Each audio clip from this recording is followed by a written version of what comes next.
There's something about Thanksgiving that looks like connection from the outside. The table is full, the house smells like memory. That specific, almost burnt smell of sage from the stuffing, or the sweetness of the pies baking. For a few hours, we're surrounded by the people who knew us before the world got complicated. It's the one day of the year that's supposed to feel certain: family, food, gratitude. But every year, a quiet unease slips in. For years, I just called it Thanksgiving fatigue.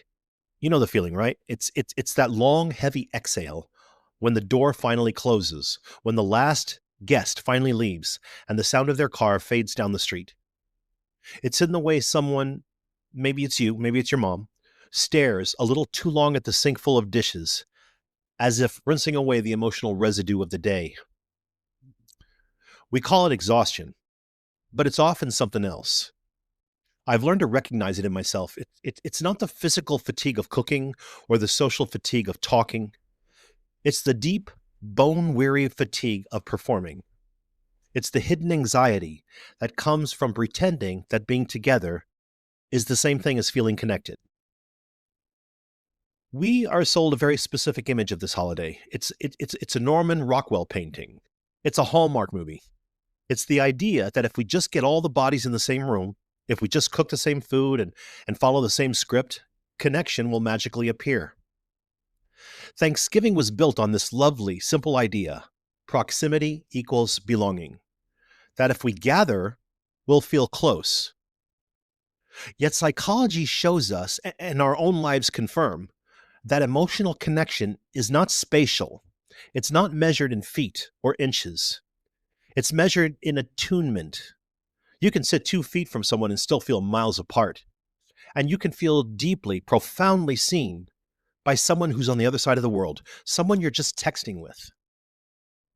So why does Thanksgiving, the holiday meant to unite us, the one day we set aside for connection, so often surface our quietest anxieties? Why does it so often leave us feeling fuller, but also emptier? Hello and welcome to The Psychology of Us with Professor R.J. Starr, where we explore the mind's influence on life, relationships, and society. R.J. Starr is an existential psychologist, professor, and author dedicated to exploring the core challenges of human existence, how we find meaning, embrace responsibility, and navigate life's challenges. Known for a thought-provoking yet accessible approach, RJ inspires listeners to cultivate self-awareness, emotional intelligence, authenticity, and purpose. This podcast is designed for all psychology enthusiasts, practitioners, students, and anyone curious about why we think, feel, and behave the way we do. Each episode unpacks theories, explores complex questions, and offers insights that deepen understanding of the human experience. So settle in, stay curious, and discover the psychology of us. Thanksgiving is a holiday that's meant to unite us. So why does it leave us feeling emptier? The problem starts with the script. There's a choreography to Thanksgiving most of us could perform in our sleep. I call it our Thanksgiving costume. The moment we walk through the door, we slip it on. Someone cooks too much. Someone else arrives late. Someone worries that the turkey's too dry. Everyone takes their seat at the same table they've sat at since childhood. Maybe you're even at the kids' table, which is now just the overflow table. And the same conversations unfold in the same order. It's not just ritual, it's repetition, the comfort of knowing what happens next. But under that comfort lives an invisible script, a script we didn't write, but we all memorized. And in that script, each person slips into a role they did not audition for but know by heart. There's the peacekeeper, who smooths tension before it starts. There's the person who jumps in with a bright, "Hey, how about those Cowboys?" the second an uncle mentions the election. They are the family's human shield, absorbing anxiety so no one else has to. Then there's the jokester, who keeps things light. This is the person who still tells that one story from '97, the one about the cat, because they've learned that humor is the best defense against any real, vulnerable conversation. Silence is terrifying to the jokester, so they fill it. Then there's the one who always brings up politics, even though everyone begged them not to. We see this person as a disruptor But often they are just desperate for someone to talk about something real, something other than the weather or the football game or the house that's for sale down the street. And let's not forget the martyr in the kitchen, the one who refuses all offers of help, insists on doing everything themselves, and then sighs with exhaustion. This isn't just about cooking, it's a way for them to be central to the event while also being safely removed from the conversations at the table.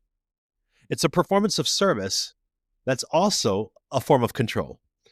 And I personally am very guilty of this. Psychologically, these roles are adaptive. They help families maintain equilibrium. Murray Bowen, a pioneer in this field, call it family systems theory. He had this idea that every person in a family functions like a cell in a living organism. Or think of it like a mobile hanging over a crib. If you touch one part, if one person suddenly gets quiet or angry or sad, the whole thing doesn't just move, it wobbles and spins and clatters, trying to restore its original balance. Thanksgiving activates that system in full force. It's the one day a year the entire mobile is forced to hang together. We regress slightly, not in a childish way, but in a familiar one. Old hierarchies reappear. A 40-year-old CEO suddenly feels like a teenager again, shrinking under a parent's critical gaze. The parent who still asks intrusive questions, "Are you still single? When are you going to get a real job?" They're not necessarily being cruel, they're reenacting their part in a long-running play. Everyone's doing what the family system expects, and the emotional predictability feels safe on the surface. But it can also be suffocating. Because real connection, the kind that requires honesty and vulnerability, can't live inside a script that's designed to prevent disruption. This is the central trap. The more we perform harmony, the less we actually feel it. And this performance, this script following, has a deep internal cost. If you've ever sat through Thanksgiving trying to keep things smooth, you've felt it firsthand. It's a subtle kind of acting. It's the smile that doesn't reach your eyes. It's the you give when you're not really listening. It's smiling, nodding, pretending your jaw isn't tight. It's not dishonest in a malicious sense. It's socialized. We learn early that politeness protects relationships. Don't rock the boat. Just be nice. It's only for one day. But too much of it, for too long, creates what Leon Festinger called cognitive dissonance.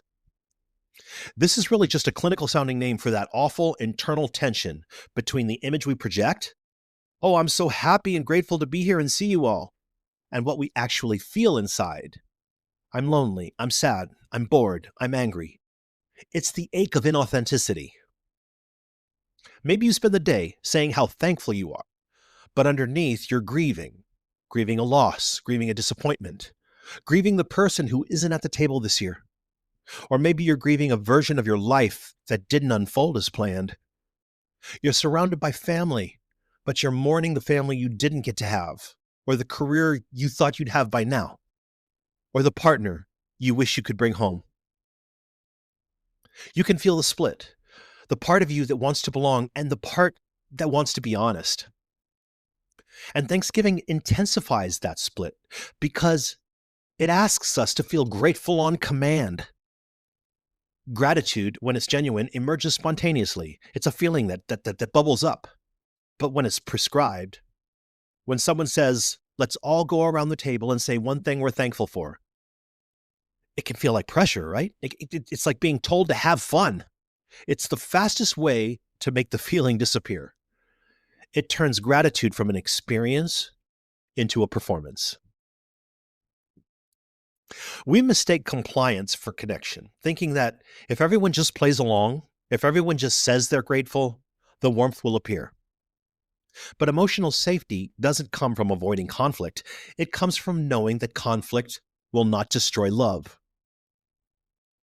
And there's also the subtle politics of the table. The things unsaid are often louder than the things that are. The old stories that still sting, the subtle comparisons, like the way your aunt asks if you're still renting, or the way a parent praises one sibling's success, which is a coded critique of the others. It's the way silence gets mistaken for peace. Families rarely talk about these things because they fear it'll ruin the day. Don't spoil Thanksgiving. Yet pretending these tensions don't exist doesn't make them disappear. It buries them, and they fester. We leave dinner full but unsatisfied. The food nourished the body. The script and the performance drained the mind. The reason this performance is so exhausting is that it fails to give us what we actually crave. We're putting in all this work for a nice day, but the work itself prevents the one thing we showed up for: connection. Psychologically, closeness isn't measured in distance. It's measured in attunement. Attunement is a beautiful concept. It's not just listening. It's a full body, nervous system to nervous system experience. It's the feeling that someone is with you. It means we're tuned in to another person's emotional frequency, not just what they're saying, but what they're feeling. It's the difference between I hear you and I get you. Thanksgiving really puts this to the test. We are physically present. We pass the potatoes, we're sharing the gravy, but we are rarely emotionally present. We're sitting across from people we love, but we're also managing 1,000 internal calculations. Should I tell my mother I'm struggling, or will that worry her? Will it ruin her day? Should I compliment my brother's new job, even though hearing about his success makes me feel like a failure? Should I mention that Grandpa should probably not drive anymore? Should I bring up the thing that's been bothering me all year, or just let the day stay nice? Can I be honest about my relationship, or will I just get the look? Is it safe to be my authentic self, or do I need to put on the version of me they're all comfortable with? That's not connection.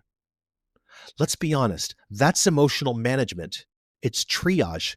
It's the kind of work you don't get paid for, the kind that leaves you drained.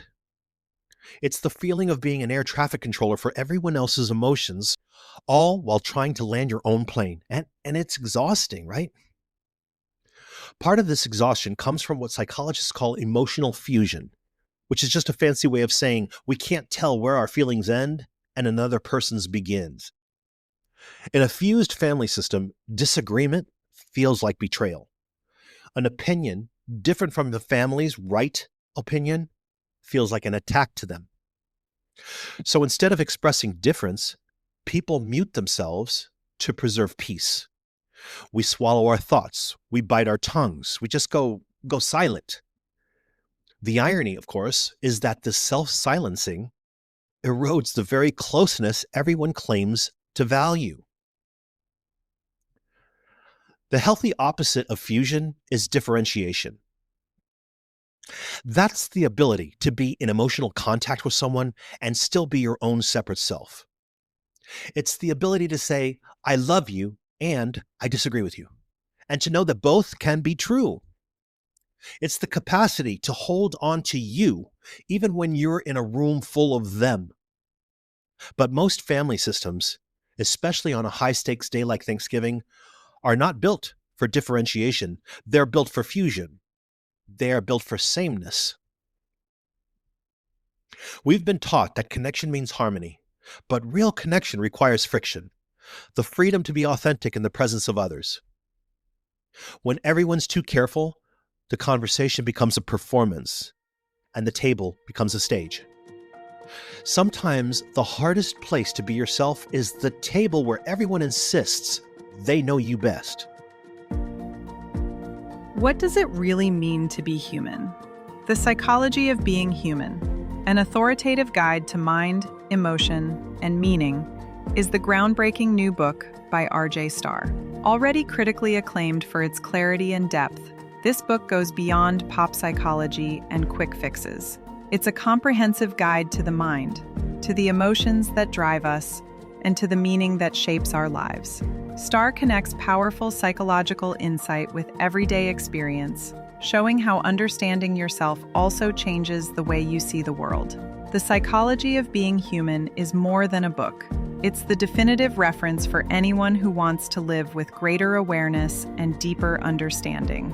Get your copy of The Psychology of Being Human, an authoritative guide to mind, emotion, and meaning by R.J. Starr. Available now wherever books are sold. So, if the script is a trap and proximity isn't presence, what do? How do we find real connection on a day as loaded as Thanksgiving?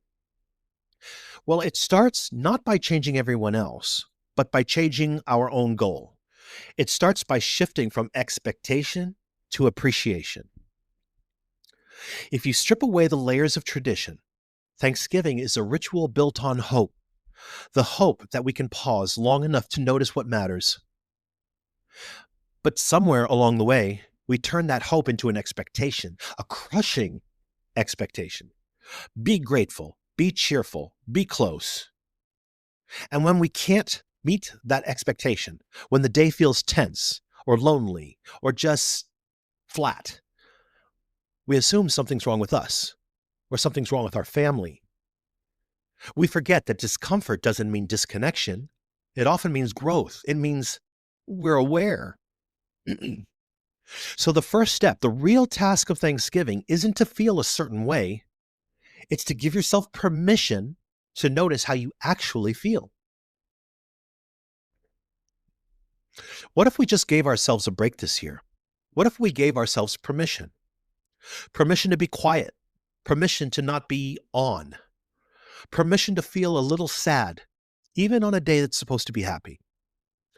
Permission to go check on the pies and stand in the pantry for 2 minutes, just breathing, just being with yourself. That's not failure. That's self-regulation. When you give yourself that permission, you stop chasing an image of connection and you can start paying attention to the reality of it. Messy, uneven, sometimes quiet. This permission is the key that unlocks the next step, practicing presence. Presence is the opposite of performance. It's staying aware of your own reactions, noticing your own tight jaw, your own fast-beating heart, while allowing others to have theirs. That's what emotional regulation really is. Not suppressing emotion. Oh, I'm fine, but being stable enough to stay in the moment without being hijacked by it. It's feeling the wave of anger or anxiety rise and just breathing, noticing it, not having to act on it, not having to comment on it. When one person in a room can do this, when one person can just stay calm and present, it helps the entire system settle. That's the neuroscience of co-regulation. Our nervous systems are designed to sync up. Your calm nervous system is quite literally a gift you give to the entire room. So if your family feels tense, start small. I'm not asking you to solve everyone's problems. Just slow your breathing. Listen without rushing to defend or formulate your counterargument. Make space for imperfection in them and in yourself. This is what attunement looks like in the real world. In psychology, connection isn't defined by time spent or words exchanged. It's defined by this ability to perceive another person's emotional state and respond in a way that says, I see you. Not, I agree with you. Not, I'll fix you. Just, I see you. Attachment theory gives us another lens here. Secure attachment, that's the holy grail of connection. It's not the absence of conflict, it's the presence of consistency. It's the deep down knowing that the relationship won't collapse under honesty. It's knowing that you can have a rupture, a disagreement, and that you will repair it. When you have permission and you practice presence, the outcome is honesty. Not the brutal, weaponized kind of honesty, but the quiet, vulnerable kind. The honesty of just being you. And that is when real connection can finally happen. It isn't found in grand gestures. It's not in the big, tearful, I love you speeches. It's found in small, quiet moments of steadiness. Someone remembers your favorite side dish, and makes sure you get some. Someone quietly checks in. How are you really doing after a hard year? Someone looks across the table right when that difficult relative starts talking, and you share a silent, knowing eye roll. That's connection. It's the quiet act of just helping with the dishes, wordlessly, side by side. That's connection. Not the Hallmark version, but the human one. Messy, imperfect, and real. Even gratitude becomes different through this lens. It's not a checklist of blessings. It's the lived awareness that others have touched our lives in meaningful ways. When we express that out loud, specifically to another person, gratitude becomes relational, not conceptual. Instead of, I'm thankful for my family, try, Mama, I'm so thankful for the way you always listen to me, even when I'm just rambling. Instead of, I'm thankful for my health, try, I'm so grateful you were the one who checked on me when I was sick. Relational gratitude strengthens bonds far more than polite, performative gratitude ever will. Gratitude is not about perfection. It's about awareness. It's the awareness that in a world of constant distraction, we still get to sit across from each other, share a meal, and remember that being human, in all its messy, anxious, beautiful glory, is a shared experience. Togetherness doesn't require perfection. It only asks that we show up, honestly, even when we don't know what to say. And maybe that's the most thankful thing we can do, to be real with the people who have known us longest, to see them not as characters in an old family story, but as people still trying, just like us, to connect. The Psychology of Us podcast will return next week with a new episode exploring another side of what it means to live, feel, and stay awake to our own lives. Until then, be gentle with yourself, and maybe, if you can, with whoever's sitting next to you at the table. From my heart to yours, happy Thanksgiving. That wraps up this episode of The Psychology of Us with Professor R.J. Starr. Each conversation is a step toward greater understanding of ourselves, each other, and the forces that shape human behavior. Listeners are invited to continue the conversation by sharing their thoughts, questions, and topic suggestions at profrjstarr@outlook.com. Every message helps shape future episodes, ensuring the discussions remain relevant, thought-provoking, and meaningful. For those who find value in these explorations, subscribing and leaving a review is a great way to support the podcast and bring these insights to a wider audience. Until next time, stay curious, stay thoughtful, and keep exploring the psychology of us.